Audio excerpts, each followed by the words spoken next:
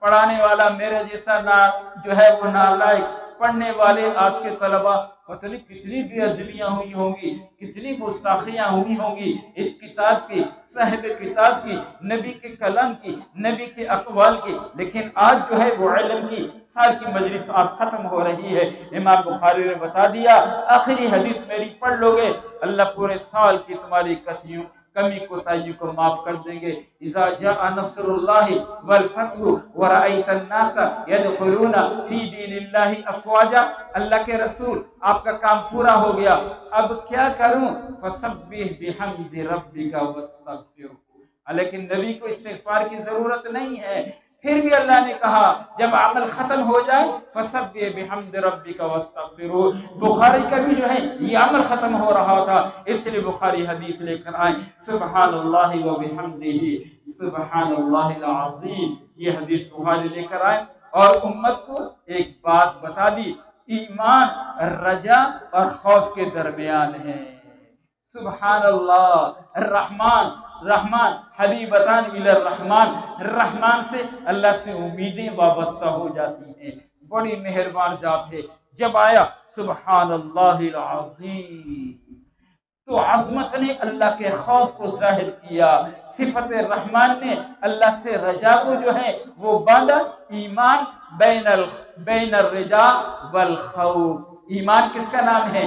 جو امید اور ڈر کے درمیان میں ہو۔ اس لیے امام غزالی رحمہ اللہ نے لکھا ہے کہ موت کے وقت امید کا معاملہ غالب۔ امام ترمذی نے ترمذی شریف اس حدیث کو نقل کیا ہے، ایک نوجوان صحابی کا انتقال ہو رہا، اللہ کے رسول نے پوچھا کس حال میں؟ کہ اللہ کے رسول اللہ سے رحمت کو امید کرتا ہوں، اپنے گناہوں سے ڈر رہا ہوں۔ اور صلی اللہ علیہ وسلم نے فرمایا کہ اس حالت میں جس کے پاس یہ دو چیزیں جمع ہو جائیں، جس کی امید ہوتی ہے وہ دے دی جاتی ہے، جس کا خوف ہوتا ہے اسے جو ہے وہ بچا دیا جاتا ہے۔ تو جو ہے زندگی میں خوف غالب ہونا چاہیے اور امید مغلوب رہنی چاہیے، لیکن موت کے وقت جو ہے امید غالب ہونی چاہیے اور خوف مغلوب ہونا چاہیے۔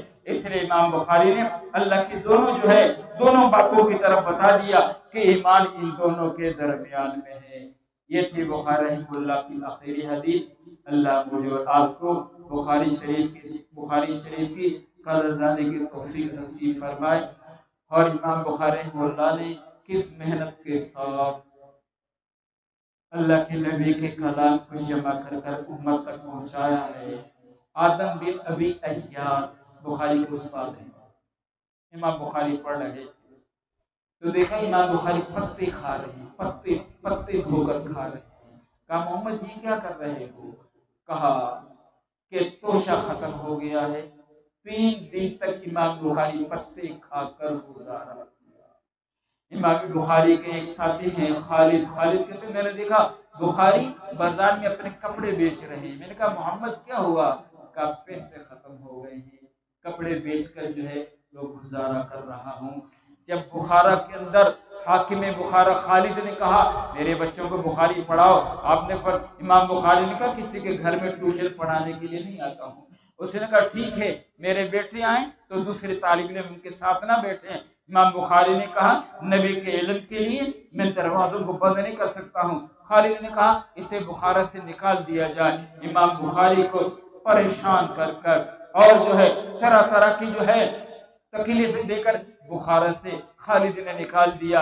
لیکن یہ تو امام بخاری رحمہ اللہ تھے، ہاتھ اٹھائے یا اللہ جس طرح اس نے مجھے نکالا ہے اس خالد کو بھی جو ہے اسی طرح جو ہے بخارا سے نکالنا۔ چند دن گزرے تھے امیر المومنین خالد سے ناراض ہو گئے، خالد کا منہ کالا کیا، جوتوں کا ہار پہنایا، گدے پر بٹھایا، پورے بخارا میں جو ہے وہ چکر دیے اور پھر بخارا سے جو ہے خالد کو جو ہے وہ نکال دیا۔ جب امام بخاری چلے ہیں اور نیشا پور جانے کے لیے تو نیشا پور میں لوگوں نے مخالفت کی، ہم نہیں آنے دیں گے، ادھر سے بخارا سے نکال دیا، ادھر نیشا پور والوں نے کہا ہم نہیں آنے دیں گے۔ امام بخاری رحمہ اللہ نے جو ہے عید الفطر کی رات تھی، امام بخاری نے اللہ سے دعا کی اللہم ضاقت علی الارض بما رحبت، اللہ تیری زمین تو بہت وسیع ہے لیکن آج محمد بن اسماعیل پر تنگ ہو رہی ہے، انہوں نے نکال دیا ہے، وہ داخل نہیں ہو رہے ہیں، اللہ مجھے اپنے پاس اٹھا، مجھے اپنے پاس بلا لے۔ غالب بن جبریل امام بخاری کے میزبان تھے، کہا جب میں نے بخاری کی اس دعا کو سنا تو صبح امام بخاری یکم شوال کو امام بخاری رحمہ اللہ 256 ہجری کے اندر جو دنیا سے چلے گئے۔ تو اس محنت شیخ الہند مولانا محمود الحسن دیوبندی رحمہ اللہ نے تراجم ابواب میں لکھا ہے کہ 16 سال امام بخاری نے روزے رکھے اس کتاب کے، جب تک یہ کتاب چلتی رہی امام بخاری نے روزے رکھے ہیں، اور 7275 احادیث، ہر حدیث سے پہلے امام بخاری رحمہ اللہ نے 2 رکعت پڑھی ہیں، غسل کیا ہے، استخارہ کیا ہے، درود شریف پڑھی ہے، جب دل مطمئن ہوا ہے تو پھر اس کلام کو پھر کتاب، تو اس طرح محنت سے جو ہے وہ جمع کیا۔ اللہ ہمیں اس کی قدر جاننے کی توفیق نصیب فرمائے۔ میرے محترم دوستو، ایک تو یہ علم اس اعتبار سے ہے کہ یہ ہماری ضرورت ہے، ایک اور نسبت جو ہے اس علم کی اللہ نے بتائی ہے، اور وہ کیا ہے؟ ھذا بلاغ للناس، یہ علم کمروں میں بند ہونے کے لیے نہیں آیا ہے، یہ علم درسگاہ میں بند ہونے کے لیے نہیں آیا ہے۔ تبارک الذی نزل الفرقان علی عبدہ لیکون للعالمین نذیرا، کتاب انزلناہ الیک لتخرج الناس من الظلمات الی النور، یہ سارے انسانوں کو ظلمات سے نکالنے کے لیے، ظلمات سے نکال کر نور کی طرف لانے کے لیے یہ علم آیا ہے۔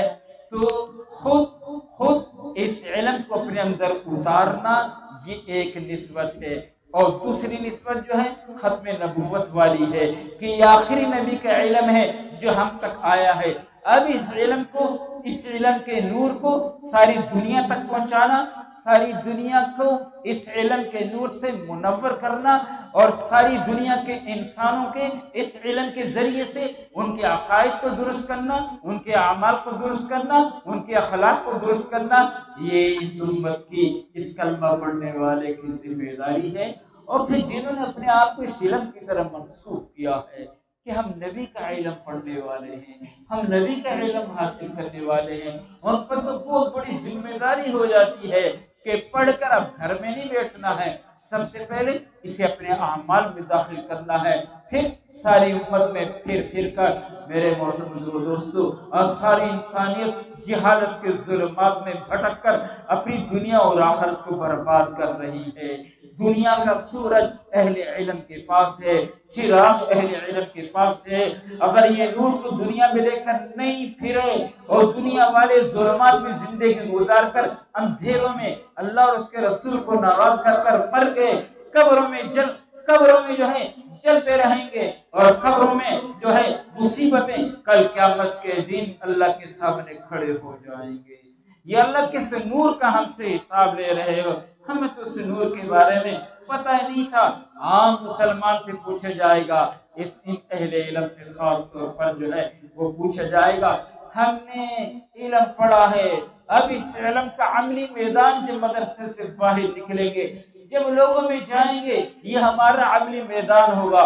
کہیں غریب سے سامنا ہوگا، کہیں امیر سے سامنا ہوگا، کوئی چھوٹا آئے گا، کوئی بڑا آئے گا، کوئی قائد آئے گا، کوئی لیڈر آئے گا، کوئی جو ہے زمین والا آئے گا، کوئی تجارت والا آئے گا، کوئی زراعت والا آئے گا، کوئی عرب آئے گا، کوئی عجم آئے گا، شیخ آئیں گے، بڑے بڑے اللہ والے سامنے آئیں گے، عام مسلمان سامنے آئیں گے، لیکن ان سب میں ہم نے جانا ہے اور ان سب میں پھرنا ہے۔ کیسے پھریں گے؟ جب اس پھرنے کو سیکھ لیں گے۔ ہم نے ایک اللہ والے سے کیسے بات کرنی ہے، ہم نے ایک عالم سے کیسے بات کرنی ہے، ہم نے عام آدمی سے کیسے بات کرنی ہے، دنیا کے اعتبار سے جو بڑا کیسے بات، اس کو جو ہے سیکھنا پڑے گا۔ امت میں پھر کر اس چیز کو سیکھنا پڑے گا۔ اس لیے بڑے فرماتے ہیں کہ بھئی ایک نصاب پورا ہوا جو ہے، اب اس علم کو لانا اور اس پھرنے کو سیکھنے کے لیے پھر اللہ کے راستے میں نکلا جائے۔ علماء سے تو سال کا مطالبہ ہوتا ہے،